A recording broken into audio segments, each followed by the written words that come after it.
Hola Honduras, es un gusto reencontrarnos. Les propongo que compartamos este domingo las reflexiones de un rector universitario que encabeza también una asociación de universidades en el país y que por lo tanto, estando en la élite de las academias, puede aportarnos muchas luces alrededor de lo que hay que hacer en Honduras para que el sistema educativo vuelva a retomar los caminos de la normalidad, por lo menos de las actividades normales. Otra cosa ya es la tarea desafiante de trabajar en el contenido y en el diseño de un modelo educativo para liberar a este país de la pobreza. Eso es otro asunto. Hoy está con nosotros en el estudio el honorable señor rector de la Universidad Tecnológica Centroamericana, UNITEC, don Marlon Brevé Reyes. Señor Brevé, bienvenido al programa Vanegas. Gracias, licenciado Darío Vanegas. Es un honor estar aquí una segunda vez. Hace casi 3 años me invitó y hoy estamos en otra coyuntura, en medio de una pandemia y con un sistema educativo paralizado. Sí. Hoy también tengo buenas intenciones con este lápiz y este pincel. ¿Qué se le ocurre? No sé por qué me lo pregunta. Ni yo tampoco. No, es casi instintivo. Es que fuera de cámaras le decía que la última vez, o la primera vez que estuve aquí... Yo no suelo revelar cosas que los amigos me confían, pero... La caricatura estuvo un poco peculiar, digamos, ¿sí?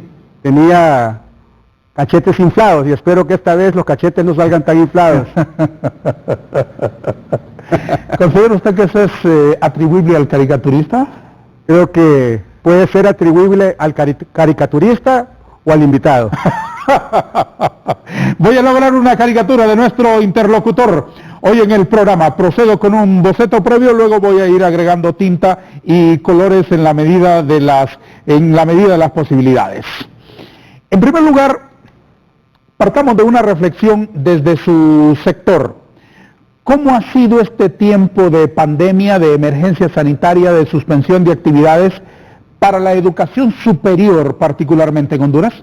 Yo creo que el sistema de educación superior, compuesto por 21 universidades, ha respondido a la pandemia de una manera positiva. Y yo aquí reconozco el liderazgo del doctor Francisco Herrera, como rector de la Universidad Nacional Autónoma de Honduras y presidente del Consejo de Educación Superior.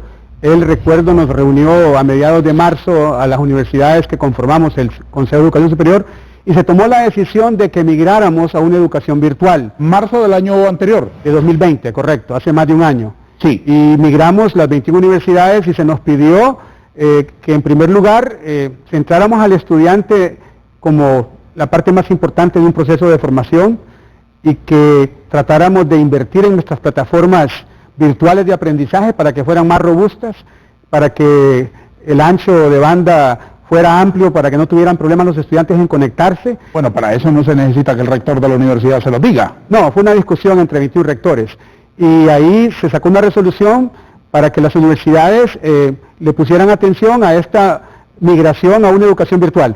Y al día de hoy creo que las 21 universidades han reaccionado positivamente. Lo primero que tratamos de hacer es recuperar o si quiere, en realidad era obtener la confianza de los padres de familia y de los estudiantes en una educación virtual. Porque antes de la pandemia, algunos padres de familia no confiaban en la educación virtual. Hoy es el modus operandi. ¿Por qué ocurre eso? ¿Por qué tiene que ser un cambio de mentalidad y un cambio de paradigmas que no es tan fácil? Son temas culturales y con el tiempo, cuando se ven ejemplos en otros países donde la educación virtual había funcionado, poco a poco se había incursionado y ya habían algunas universidades, incluyendo la que yo represento, desde antes de la pandemia ya ofrecíamos licenciaturas y maestrías 100% en línea. Con la pandemia todos los programas presenciales tuvieron que convertirse en programas virtuales, pero ahí se ha innovado y hemos aprovechado las herramientas tecnológicas para que el docente imparta la clase de manera, digamos que en vivo, interactuando con sus estudiantes, y se pusieron de moda estas plataformas que permiten que el estudiante esté viendo a su docente, que esté viendo a sus compañeros, herramientas que también permiten que el docente divida en diferentes sesiones su clase para poner a trabajar a los estudiantes. No dudo que estaban en camino a ello, pero la pandemia y la necesidad de suspender las clases presenciales, la obligación de suspender las clases presenciales, les hizo pisar más fuerte el acelerador, supongo. Correcto, y por eso le decía al inicio que se invirtió en mejorar las plataformas, se invirtió en que fueran robustas, se invirtió en contenido, en generar contenido que ojalá fuera interactivo, el uso de simuladores, se invirtió también en utilizar herramientas, algunas gratis, otras que hay que comprarlas, para hacer evaluaciones en línea, para hacer retos ahí de manera en tiempo real, y a lo que estamos llegando últimamente es al uso de otras herramientas, por ejemplo de aprendizaje adaptativo, donde el estudiante, en el área de las matemáticas, voy a citar un ejemplo, puede ir haciendo ejercicios que el docente le asigna y después a través de una plataforma que está basada en inteligencia artificial, la plataforma le va dando retroalimentación, identifica sus áreas débiles y le ayuda a desarrollar competencias en el área de matemáticas en este caso. ¿Cómo han enfrentado este desafío las universidades particularmente y todos sus actores? El docente, el estudiante, los padres de familia y todos los otros intervinientes en el proceso. Bueno, en primer lugar la parte tecnológica. En segundo lugar, asegurarse que estas plataformas virtuales tengan contenido. En tercer lugar, capacitar a los docentes, porque los docentes cuando imparten una clase a través de una plataforma virtual tienen que tener competencias que aseguren que el estudiante se involucra, que el estudiante está aprendiendo. Claro. Y tiene que tener competencias que le aseguren poder evaluar a los estudiantes en tiempo real y después cómo aplicar un parcial sin que ocurra plagio. Y de nuevo, hay que promover trabajo en equipo y los docentes tienen que estar capacitados en una pedagogía digital. Y lo último es que hay que estar seguro que los padres de familia y los estudiantes confían en esta educación. Y al inicio, en marzo del año pasado, producto de la pandemia, las universidades perdimos entre un 25 y un 30% de los estudiantes. Hoy hemos recuperado un porcentaje y creo que comparando la matrícula de las 21 universidades de Honduras de enero de 2020 con la matrícula de enero de 2021, todavía se había perdido un 20% de estudiantes que no hemos podido recuperar y eso es un problema muy, muy importante.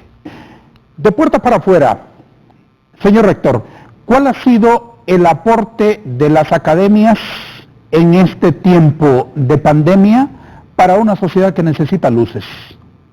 Muy buena pregunta. Creo que la academia, en primer lugar representada por las 21 universidades, nos hemos unido en un concepto que el doctor Herrera le llama la universidad hondureña, que hemos tratado de apoyarnos mutuamente, de tomar ventaja de las fortalezas de algunas universidades, apoyar a otras, y hemos querido trascender fuera del subsistema de educación superior. ¿Para hacer concretamente qué? Para apoyar, por ejemplo, a la Secretaría de Educación en la reactivación de este sistema que va desde educación prebásica, pasando por educación básica, hasta educación media. Es obvio que no lo han logrado.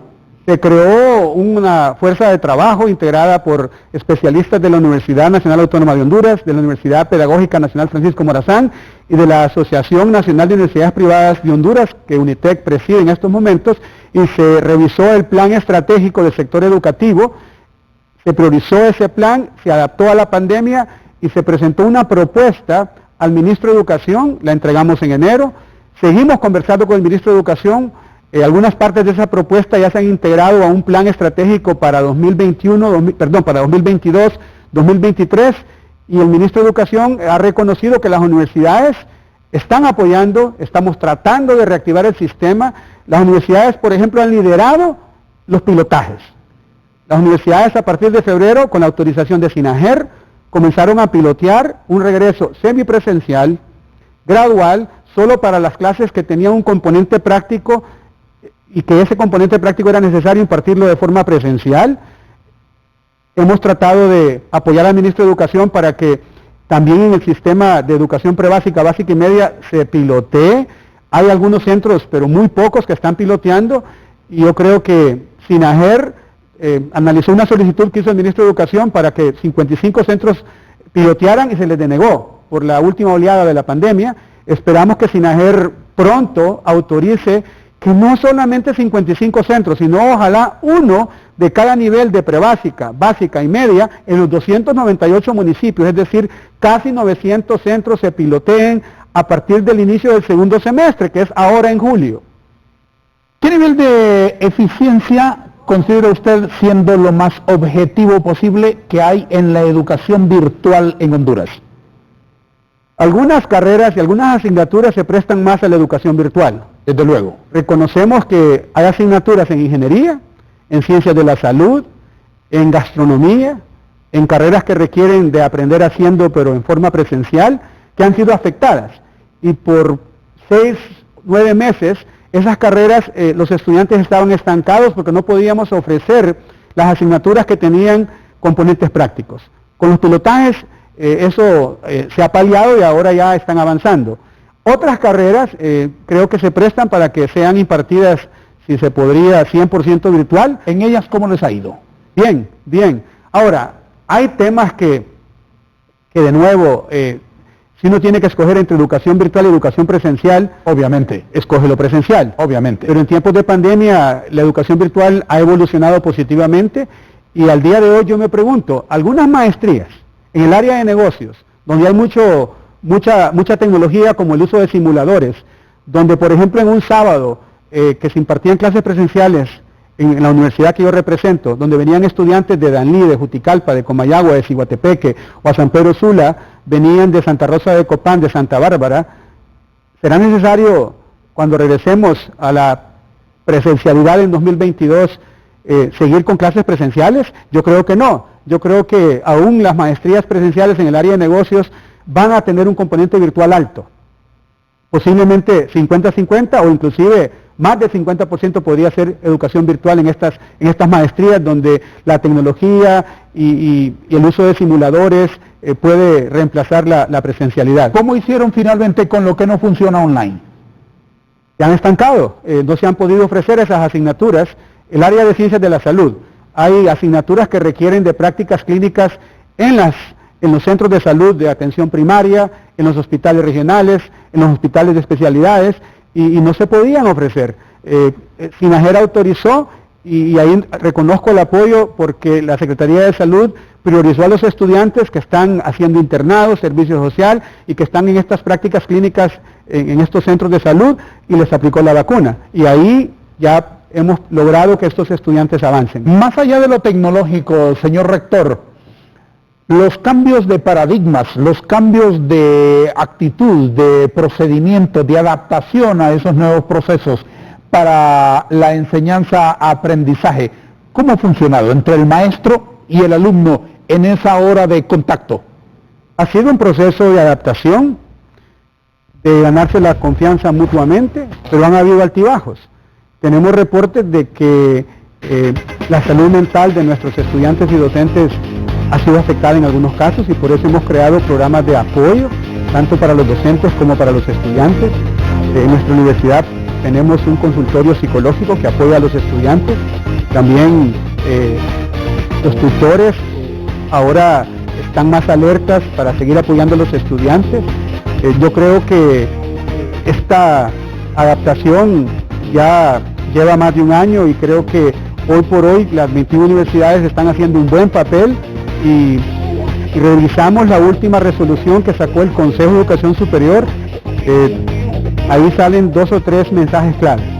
Uno es que se debe priorizar la vacunación de los docentes, no solamente de educación superior, sino de todo el sistema educativo, educación prebásica, básica, media, superior y educación no formal. 2, se debe autorizar a aquellas universidades que reúnen los requisitos para pilotear a que continúen haciendo ese ejercicio donde hay aprendizaje, y por último que se le ponga atención a los programas de atención a la salud mental y emocional de los estudiantes y docentes. La primera pausa del programa Vanegas.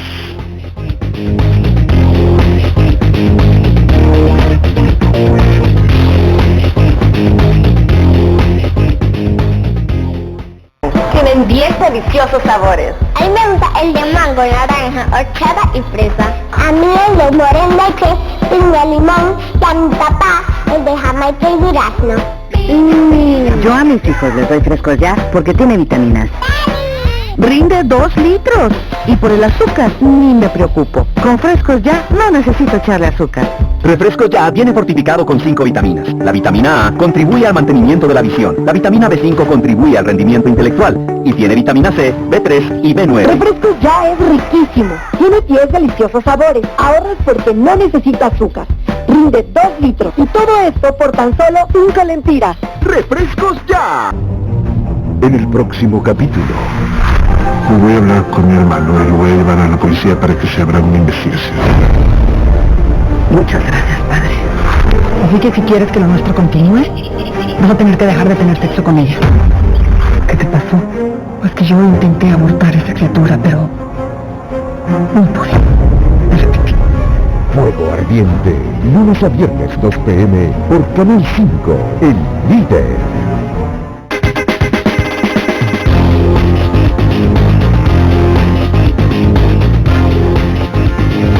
¿Cuál es, además de la conectividad, señor rector, de la cobertura del internet y de este tipo de cosas que son de la carpintería, por así decirlo, para la educación virtual, cree usted que son los desafíos que todavía tenemos enfrente?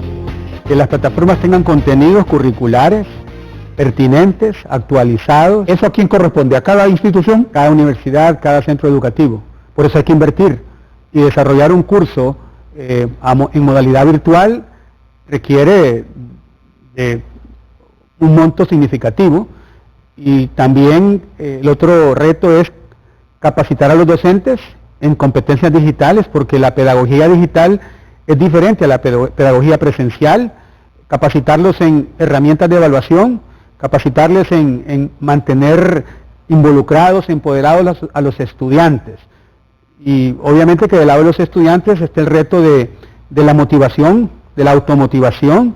El estudiante recuerde que al final de cuentas en esta nueva modalidad requiere de mucha autodisciplina, inclusive de más autoaprendizaje que antes, y hay que lograr que se mantenga motivado. Ese es un gran reto.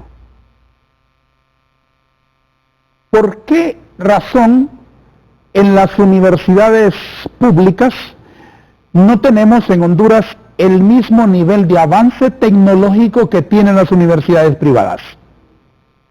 Muy buena pregunta, porque los presupuestos entiendo que son significativos. Sin embargo, conversando con el doctor Herrera y con el doctor Hermes Díaz, rectores de la UNA y de la UPN, entiendo que en 2020 sus presupuestos han sido afectados y no han podido invertir de manera tan diligente o tan rápida como ha ocurrido en las universidades privadas.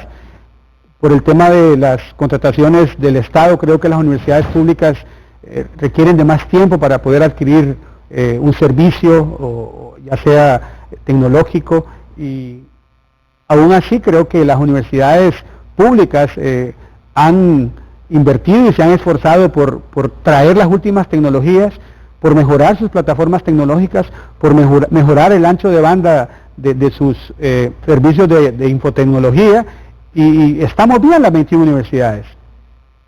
O sea que usted se lo quiere atribuir a burocracia, falta de presupuesto, y usted está queriendo dejar de lado la falta de visión de quienes elaboran los presupuestos en este país, que es lo que deciden al final de cuentas que las instituciones educativas tengan los recursos para actualizarse.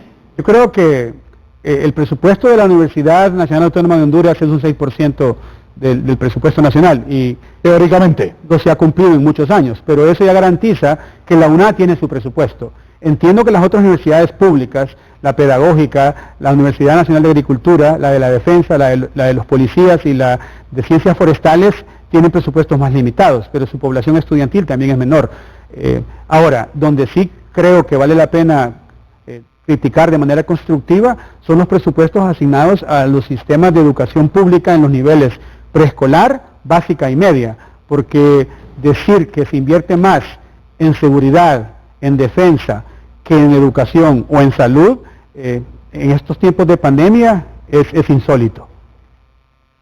Señor rector, los muchachos tienen mejor rendimiento en el aula o cuando el aula o cuando fue la habitación de su casa la que convirtieron en aula? Antes de la pandemia, nosotros teníamos estadísticas que voy a compartir, donde los índices de reprobación en la educación virtual eran mayores que en educación presencial. Porque alguna gente creía un estereotipo de que la educación virtual es fácil, o era fácil. Y en los datos que teníamos previo a la pandemia, se notaba que la reprobación era mayor en educación virtual. ¿Por qué? Perdone, deténgase un minuto, después retoma el hilo. ¿Por qué consideran que era fácil? ¿De dónde viene ese pensamiento? Es cultural porque creen de que alguien más le puede ayudar a hacer las tareas, alguien más puede tomar el examen, okay. Que puede dormirse al profesor copiando de otro lado, era etcétera. cultural. Pero la tecnología ha logrado que en los exámenes que tomen demuestren su identidad. Hay tecnología, Proctor, por ejemplo, es una que tiene que demostrar que la persona que está ahí es la que está matriculada, etcétera. Y los estudiantes, y esta es la parte quizás más importante, en la educación virtual no sincrónica, que era la que teníamos antes de la pandemia, el estudiante tiene que ser autodisciplinado, tiene que programar su tiempo, y si le exige que una tarea se entregue en tal fecha, la plataforma se cierra y no la recibe. Entonces tiene que ser muy disciplinado con el manejo de su tiempo. Con la educación virtual, yo creo que los rendimientos siguen siendo similares a la educación presencial, porque recuerde que la educación virtual de la pandemia es lo que le llamamos teledocencia. El profesor abre una cámara y está impartiendo la clase. Y hay otro tipo de educación virtual que ya se ofrece en algunas universidades, incluyendo Unitec y Ceutec, donde le llamamos broadcasting. Hemos equipado varias universidades, algunas aulas con tecnología de punta, donde hay cámaras, hay micrófonos y hay más de una cámara. Inclusive estas cámaras siguen al profesor y el profesor imparte desde una aula su clase con un pizarrón que utiliza, con un proyector donde puede utilizar presentaciones en PowerPoint o en otros paquetes, y el estudiante desde su casa está viendo al docente en el aula. ¿Cuál es la ruta para retomar la normalidad de alguna manera en el sistema educativo en general?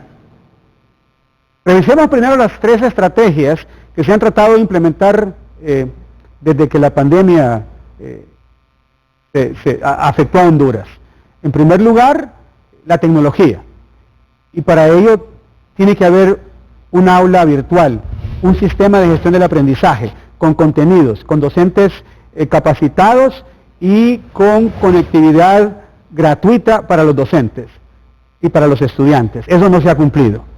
Y ahí, aunque tratemos de decir que la tecnología ayuda en la educación pública de preescolar, media y básica, yo me atrevo a decir que no ha funcionado. Que algunos padres se han puesto de acuerdo con los docentes para que se le dé seguimiento vía u otro dispositivo que no sea una computadora, como un teléfono inteligente, es cierto, pero algunos padres de familia del sistema de educación pública no tienen recursos económicos para conectarse con una computadora porque no tienen cable en su casa, o no tienen lo que le dicen Wi-Fi, o no pueden conectarse desde un dispositivo como un tablet o de un celular. Y es difícil dar una educación virtual vía celular. Entonces la primera estrategia tecnológica no ha funcionado, hay que invertir. Y aquí hago un paréntesis. Conatel al día de hoy no ha habilitado lo que hace 4 o 6 meses anunciaron, que iban a tener más de 100,000 hogares con conectividad gratuita. ¿Cuándo va a ocurrir? Ya ha pasado más de un año desde la pandemia y seguimos planificando. La segunda estrategia, ¿por qué no lo hacen? De nuevo, la pregunta es para Conatel, y de excusa vamos a usar que los procesos de licitación toman meses, pero una licitación puede tomar 3, 6 meses. Desde que se anunció eso han pasado, creo, 6 meses, y desde que inició la pandemia han pasado 16 meses. Bueno, muy bien, retome y después... La segunda estrategia es organizar a las comunidades, y en esas comunidades donde hay altos índices de pobreza, imprimir material educativo, libros, cuadernos de trabajo, y distribuirlos en todos los hogares. Y organizar a la comunidad para que el docente, aunque sea por un teléfono, monitoree que el estudiante está haciendo las tareas, que está leyendo, que el papá está dándole seguimiento, que la mamá le está ayudando. Y creo que ha faltado articularse a nivel local, donde el alcalde converse con los directores distritales, con los directores de los centros educativos, con los líderes de patronato, con los líderes de las asociaciones de padres de familia, y que el docente ojalá se pudiera reunir una vez a la semana, una vez cada 15 días en un centro comunitario a revisar el avance de los niños por cita. Eso no ha ocurrido, y al día de hoy no estoy seguro si todos los hogares de Honduras, de los segmentos de educación prebásica y básica, tienen material impreso en sus casas. La tercera estrategia es la estrategia de apoyarse en los medios de comunicación, radial y televisivos. Pero organizadamente. Exacto, y el mejor ejemplo es el Instituto Hondureño de Educación Radial.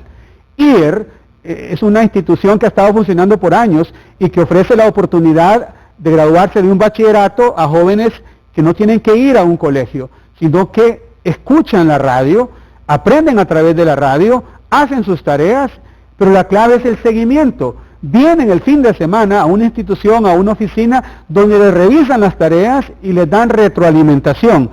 Y obviamente que el que revisa sabe lo que se cubrió en esa semana a través de una educación radial. Con la televisión debería ser más fácil. Y yo reconozco que varios medios de comunicación importantes de Honduras han programado 2, 3 horas diarias de educación gratuitamente para que la Secretaría de Educación articulara a nivel nacional que los niños, por ejemplo, de 4º grado a las 8 de la mañana vieran televisión y recibieran una clase de matemáticas. El problema es que no hay seguimiento, no hay control. Tenemos que asegurarnos que los directores distritales se organizan con los directores de los centros educativos y estos con los docentes. Es una cascada. Y el docente conversar con el papá para que se asegure que el niño vio esa hora de matemáticas de 8 a 9 en canal X. De acuerdo. Ahora bien, podrían los... Y falta la cuarta estrategia. A ver, los pilotajes. Hoy es la más importante que hay que activar. Los pilotajes, acompañados de un proceso de vacunación. Pero no podemos ya llegar a... Desde marzo del año pasado a marzo de este año son 12 meses, abril, mayo, 14 meses, y posiblemente va a ser hasta junio, 15 meses con el sistema educativo cerrado. ¿Sí? Estamos al borde de un abismo, al borde de perder un par de generaciones que han desertado. Nos decía el ministro de Educación que a esta semana habían más de 200,000 niños que se matricularon en 2020, que no se han matriculado en 2021. Y reconocemos que en 2020 habían 2 millones y desertaron posiblemente 600,000. Este año de esos 2 millones se matricularon 1.800.000. De los 600,000 que desertaron se recuperaron 400,000. Pero es un asunto que parece no preocupar al gobierno. Al ritmo que vamos, ese 1.8 va a terminar a final de año con 1.5 millones o menos, 1.4. Y esos niños que son entre 500 y 600,000 niños y jóvenes están en riesgo social. Hay que reactivar el sistema educativo, hay que pilotear a partir del 1 de julio, a partir de que inicia el segundo semestre. Bueno, pero si nos basamos en que haya que trabajar con la vacunación, el sistema educativo vendrá retomando la normalidad hasta que Bukele nos mande 10 millones de vacunas. Creo que han habido buenas noticias, están llegando más vacunas, pero son insuficientes para la demanda que hay. Hay un orden y ese orden ha sido establecido a nivel internacional y los adultos mayores son una prioridad después de los trabajadores del área de la salud. Y después hay varios grupos que están pidiendo ser vacunados, los bomberos, los policías, los militares, los docentes, los periodistas, y tenemos que en algún momento priorizar a los docentes, y mientras no se matriculen a los posiblemente 100,000 docentes de los centros educativos públicos y privados de educación básica, prebásica, media y superior, no vamos a poder reactivar totalmente el sistema educativo. Pero de nuevo, podemos pilotear 900 centros a partir de julio, 3 por municipio, 1 en prebásica, 1 en básica y 1 en media, y con un plan que monitoree 5 principios básicos que comparte el Centro de Control de Enfermedades de Estados Unidos. Ellos recomiendan que para reactivar o reabrir un centro educativo hay que, en primer lugar, asegurarse que hay un protocolo de bioseguridad y que se cumple. Me lo explica después de la pausa, ¿se me parece? Bien. Más detenidamente. Bien. Anuncios y promociones.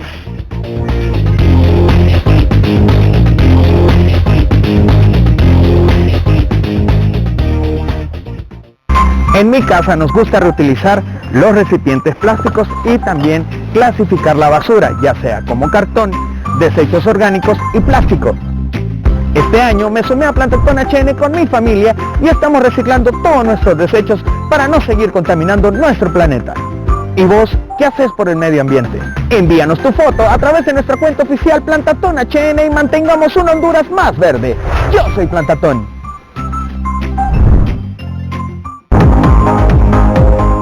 La información recorre distintas vías. Todos los caminos conducen a un solo destino. Frente a frente. Somos más debates. Somos más opinión. Somos más actualidad. Somos más controversia. Somos más en Honduras. Somos Renato Álvarez. De lunes a viernes a las 7 de la mañana. Todos somos Frente a Frente. Su voz es nuestra fuerza. Renato Álvarez marca la pauta de los programas de opinión. Frente a Frente. Por Canal 5. El líder.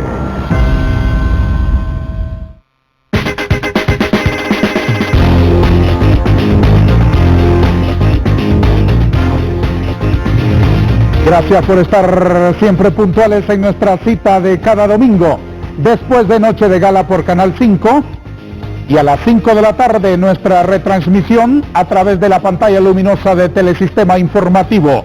En cualquiera de nuestros dos horarios para nosotros siempre constituye un elevadísimo honor, además de que eso conlleva una gran exigencia para estar a la altura de sus expectativas, desarrollar un programa con el contenido inteligente que le aportan nuestros invitados y edulcorado con el buen humor de una caricatura en vivo en este espacio donde dibujo y converso y dibujo con la dulce compañía de cada uno de ustedes en esta frecuencia, o también a través de la multiplataforma de la Red Mundial de Computadoras, en donde bajo el dominio www.televicentro.com puede buscarse incluso programas de fechas pretéritas y disfrutar de esas entrevistas. Muchas gracias a todos por su compañía permanentemente.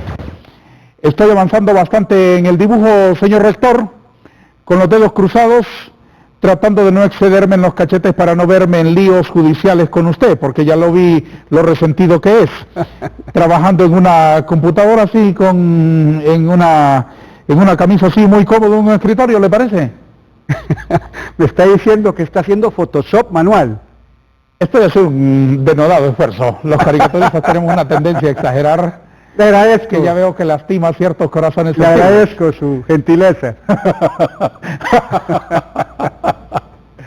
Señor Breve, retomemos la plática. Me decía usted que en el sistema educativo de los Estados Unidos hay algunas normas dictadas por salud que deben cumplirse para retomar esa normalidad. ¿Puede continuar con esa referencia? Ellos insistían en que debe haber un protocolo de bioseguridad y este protocolo debe exigir 1, uso de mascarillas, 2, distanciamiento físico. Se habla de que tiene que haber 1.5 metros de distancia entre un pupitre y el otro. 3, tiene que haber agua potable y gel en el centro educativo. 4, limpieza y desinfección cada vez que un grupo sale y entra uno nuevo. ¿Sí? Y 5, que es muy importante, monitoreo del comportamiento y de la temperatura de los niños, y en algún momento que hay una temperatura alta registrada de un niño, aislarlo, mandarlo a su casa, hablar con sus padres, observarlo en cuarentena, y si está contagiado, pues rastrear sus contactos, y esto tiene que ser sistemático. Y otra publicación del Banco Mundial que salió recientemente decía que todo esto funciona si es voluntario, si los padres de familia han sido parte de la toma de decisiones, si se ha socializado con ellos, y tener el apoyo de los padres de familia. Este mismo informe del Banco Mundial dice que si no se vacuna a los docentes va a ser difícil convencer a los docentes de que vengan a impartir las clases. Y por último, este informe dice que hay que capacitar a los docentes en esta educación híbrida o semipresencial, porque en un principio el docente va a tener la mitad de sus estudiantes en el aula y la otra mitad en casa y van a rotar. Y el docente tiene que saber cómo manejar esta semipresencialidad y al mismo tiempo tiene que saber cómo nivelar a los estudiantes que vienen atrasados, cómo personalizar el proceso de aprendizaje de los niños. Es un reto dificilísimo. Esto nos lleva a entender de que no es un asunto de decir, bueno, muy bien, ya estamos vacunados todos, ya están vacunados los estudiantes, ya están vacunados los maestros, volvemos a meterle 40 niños al aula mañana por la mañana a las 8 de la mañana y todo el mundo feliz. No se trata de eso. No, es decir, después habrá gradualidad, ¿o no? Sí, es un regreso semipresencial, gradual y con medidas de bioseguridad aplicadas, monitoreadas e inclusive supervisadas por los entes reguladores. Claro, y que no será de la noche a la mañana, que de nuevo el aula se va a llenar, los maestros se van a llenar y volver a la normalidad de la clase presencial. Yo soy optimista y yo aspiro a que a partir de julio se piloteen, insisto, 900 centros educativos, uno de cada nivel, prebásica, básica y media, en cada uno de los 298 municipios. Y 3 meses, en 6 meses que dupliquemos el número de centros educativos. Y posiblemente vamos a cerrar el año con un máximo de 1.800 centros. En enero que comencemos clases temprano y que reabramos un tercio ya de 22.000 centros educativos, que físicamente significa solo como 16.000 escuelas y colegios, un tercio es, si digo de 22.000, serían entre 7.000 y 7.500, 7.600 centros educativos que tienen que estar reabiertos en enero y con semipresencialidad. Y cada 3 meses ojalá ir subiendo, es gradual, es semipresencial y tenemos que apoyarlos en la tecnología y en la organización comunitaria. En educación, ¿se recupera el tiempo perdido? No. Entonces, ¿qué nos toca hacer con este año y medio que llevamos ya? ¿Nivelar a los muchachos y a los niños? ¿Cómo? Haciendo pruebas Es que eso de nivelar, perdóneme, pero yo soy escéptico con algunos conceptos. Eso de nivelar lo dijeron el año pasado cuando a mediados de año al señor secretario de Educación se le ocurrió 2 cositas más, que fueron unas perlas, que fueron detonantes en el trabajo esforzado y difícil de los maestros, en medio de aquella catástrofe. Dijo, las tareas no van a ser calificaciones, dejó el mundo entero de hacer tareas. Dijo después, no se preocupen, nadie va a perder el año, promoción automática, happy hour para todo el mundo. Volvió a dinamitar aquello, como desde agosto dijeron, ¿para qué volvemos a conectarnos? ¿Para qué volvemos a gastar en contratar internet? Si el año está ganado, el grado está ganado, estás aprobado, vas al siguiente curso. Y luego, con el asunto de la actualización, de la capacitación, que en el siguiente año, en enero, febrero, iba a haber meses de actualización para retomar el tiempo perdido. Entonces, eso de recuperarnos, ¿cómo lo recuperamos, señor rector, por el amor de Dios? Vamos a poner un ejemplo. Un niño que pasa primer grado a segundo grado, que no sabe leer, está en problemas. Hay que nivelarlo. Por supuesto. Y la única manera de nivelarlo es hacerlo, ir a la escuela más horas. Y ahí el Estado tendrá que buscar cómo contrata tutores personalizados que apoyen a estos niños a nivelarse. No puede ocurrir de la noche a la mañana que el niño va a estar nivelado con ir a sus clases normales. No, vamos a tener que reconsiderar la jornada escolar. Hoy está en 6 horas. Yo creo que el próximo año debería agregarse, y esto es una recomendación que se me acaba de ocurrir, 2 horas de tutorías a los niños que tienen algún problema que no aprendieron lo suficiente. Otro ejemplo, un niño que pasa de 3º a 4º grado y no domina las 4 operaciones matemáticas va a tener serios problemas en 4º grado. Hay que nivelarlo y tiene que ser con tutores, o los docentes van a tener que trabajar un poco más y quedarse con los niños que tienen problemas a nivelarlos. 2 horas diarias, extras. Mire, yo podría tomar decisiones aquí en este lienzo. Este probablemente es el único espacio donde soy absolutamente autónomo. ¿Es una amenaza? No, es una advertencia respetuosa, digamos. Okay. En este espacio, en el rectángulo de un artista donde uno tiene más o menos cierta soberanía, todavía no vendida ni alquilada. Pero voy a hacer una concesión para que usted no se queje más. ¿De qué color quiere la corbata en la caricatura? Porque le estoy pintando corbata aunque hoy no lleve. Rojo.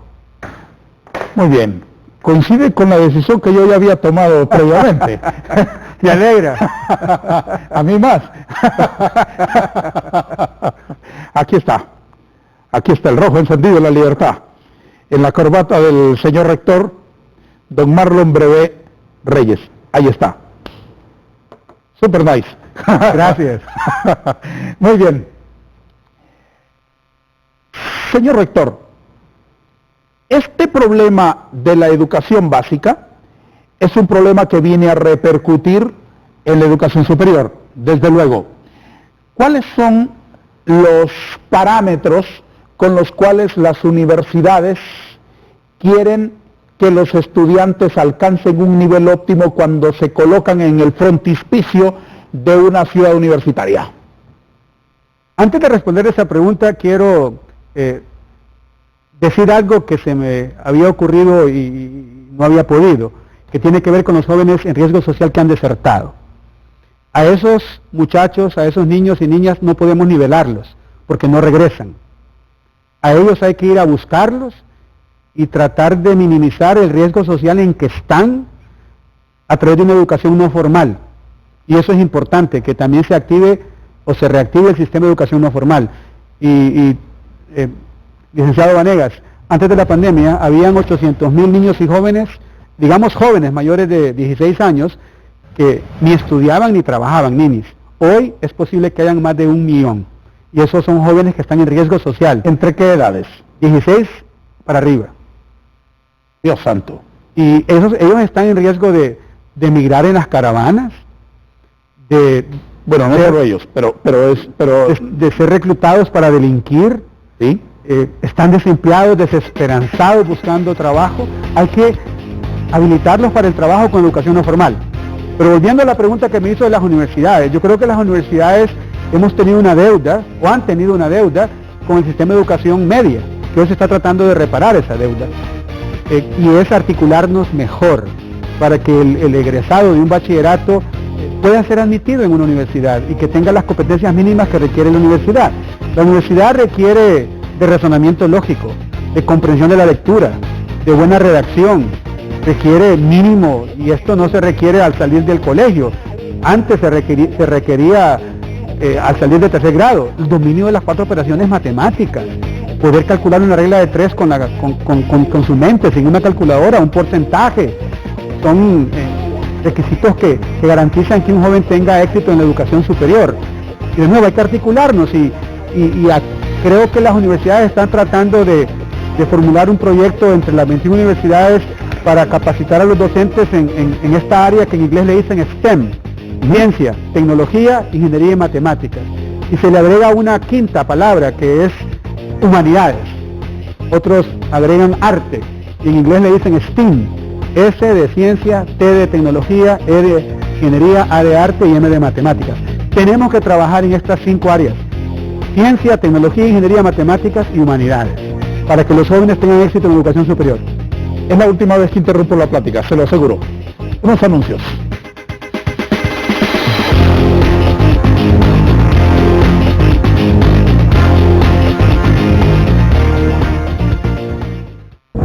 ...16 selecciones, 31 partidos, más de 2.800 minutos de pura pasión. Vive todo el esplendor de la Copa Oro con nosotros. A partir del 10 de julio en Deportes Televicentro, la casa de la selección nacional. En el próximo capítulo. Debo informarles que Tirso Quintero se fugó esta mañana. Necesitan tomar precauciones. O te acostumbras a estas escenitas o mejor aprendes a mirar hacia otro lado para no sufrir. No puedes ser hijo de don Patricio Montes. ¿Te imaginas? Estamos más cerca de la herencia de lo que jamás soñamos. Quererlo todo. Lunes a viernes, 1 p.m. por Canal 5. El líder.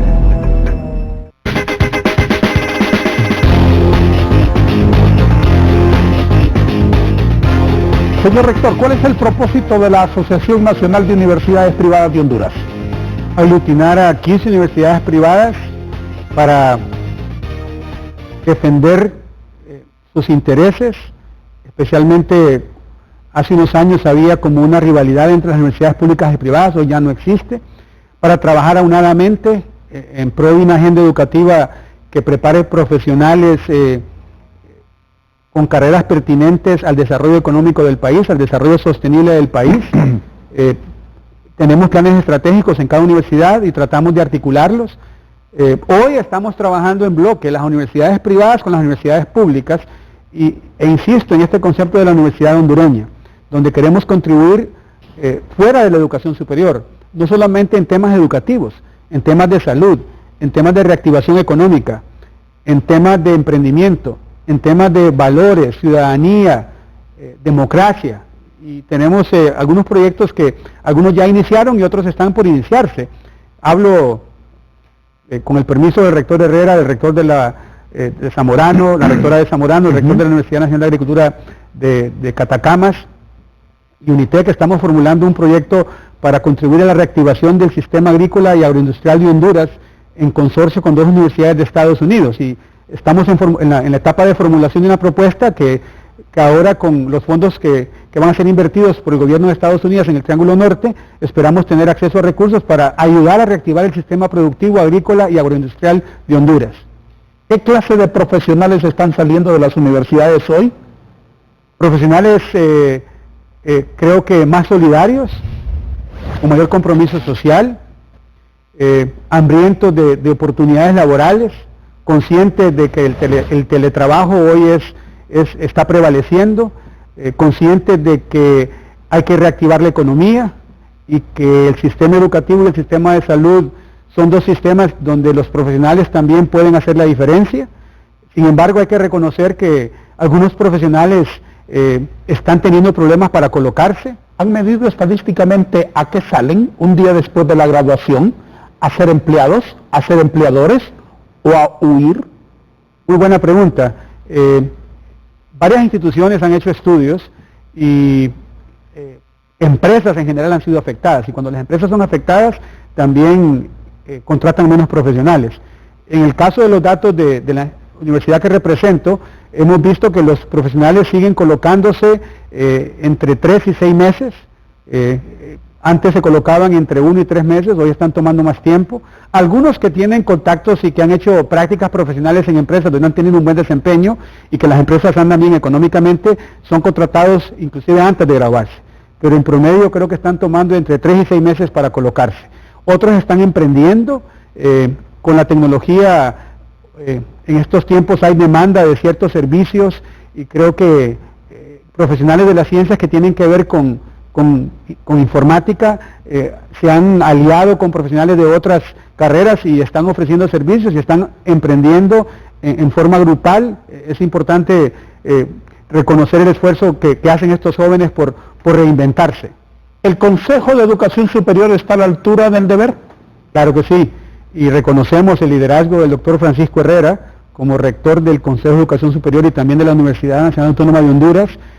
Hay un ambiente de armonía, hay un ambiente de preocuparse más allá del funcionamiento de su universidad o de las 21 universidades. ¿Supervisan el buen funcionamiento de las universidades privadas? Sí, hoy lo están haciendo en forma virtual, pero cada vez que se aprueba una reforma, una nueva carrera, un centro regional, hay compromisos de darle seguimiento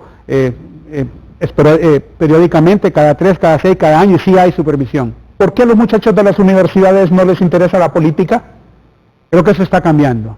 Nosotros desde las universidades privadas, y creo que también desde las universidades públicas, estamos tratando de formar un ciudadano diferente, un ciudadano, digamos, honesto, comprometido, que se identifique con su país y que se involucre en varios ámbitos, no solamente el político, también el ambiental, el empresarial, el religioso, el social. Necesitamos ciudadanos que además de ser buenos profesionales, sean buenas personas. Sí, no tengo ninguna duda, pero la tarea no es fácil. No es para nada fácil. Porque hay desesperanza en algunos jóvenes. La escuela no va a ser el segundo hogar si el hogar no es la primera escuela. Y si en el hogar no se le inculcan esos valores, estamos patinando. Una última inquietud. ¿Qué balance hace usted, señor rector, de los 200 años de República? Balance negativo. ¿Por qué? Porque hoy en Honduras tenemos posiblemente un 70% de índice de pobreza, o sea, el 70% de la población vive en pobreza y la mitad de ese 70% vive en extrema pobreza. ¿Tendremos algo que celebrar el 15 de septiembre? Y ya la mayor parte de la población está vacunada posiblemente. Si no, seguiremos ansiosos, preocupados, seguiremos luchando contra la pandemia, seguiremos tratando de apoyar a los miles de profesionales que están en el área de la salud y tratando de reactivar el sistema educativo y tratando de reactivar la economía.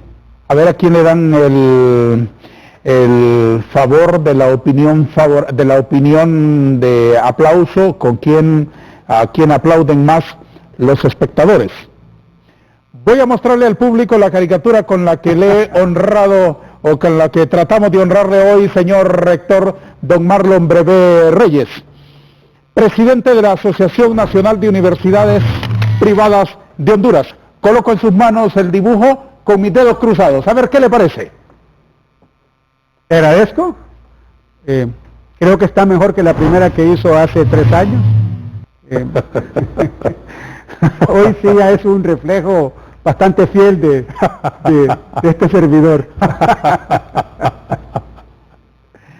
Gracias, señor rector. Gracias. Gracias por apreciar, Darío Vanega. Gracias por haberme invitado. El modesto obsequio del programa. Gracias. Déjeme una palabra como respuesta a estas últimas inquietudes que quiero plantearle. ¿Sirve de algo proponer ideas en Honduras? Sí. ¿Para qué? Para construir una mejor patria, pero si usted no logra incidir en los tomadores de decisión, se queda en propuesta. ¿Hay gente inteligente en el gobierno? En todos los gobiernos hay gente inteligente. ¿Por qué la neurona no brilla en la política? Por la corrupción. ¿Quién es el hondureño más talentoso que usted admire? Salvador Moncada. Dígame el nombre de 5 artistas hondureños que le merezcan su aplauso. Guillermo Anderson. Bueno, también actuales y recientes. Artistas hondureños, Guillermo Anderson. Poetas de antaño, olanchanos, Roland Turcios, Clementina Suárez, Medardo Mejía, Alfonso Guillén Zelaya. ¿Estudiar a los mayas o la nanotecnología? Ambos. ¿En qué debe fundamentarse la educación de hoy? Valores en primer lugar, y usted tiene razón, viene desde la casa, después en competencias que requiere que los jóvenes dominen ciencias básicas, matemáticas, ciencias, estudios sociales, tecnología, y después competencias blandas. ¿Con qué adjetivo califica el actual gobierno? Eficiente. Para la educación, ¿qué han servido estos 200 años? No hemos podido crear un sistema educativo que genere bienestar, que erradique la pobreza, que genere riqueza, entonces seguimos en deuda, 200 años que seguimos en deuda. ¿Cuál es el futuro de Honduras? Hoy es opaco. Gracias por haber estado acá, le deseo muchos éxitos. Gracias. Gracias a todos. Adiós.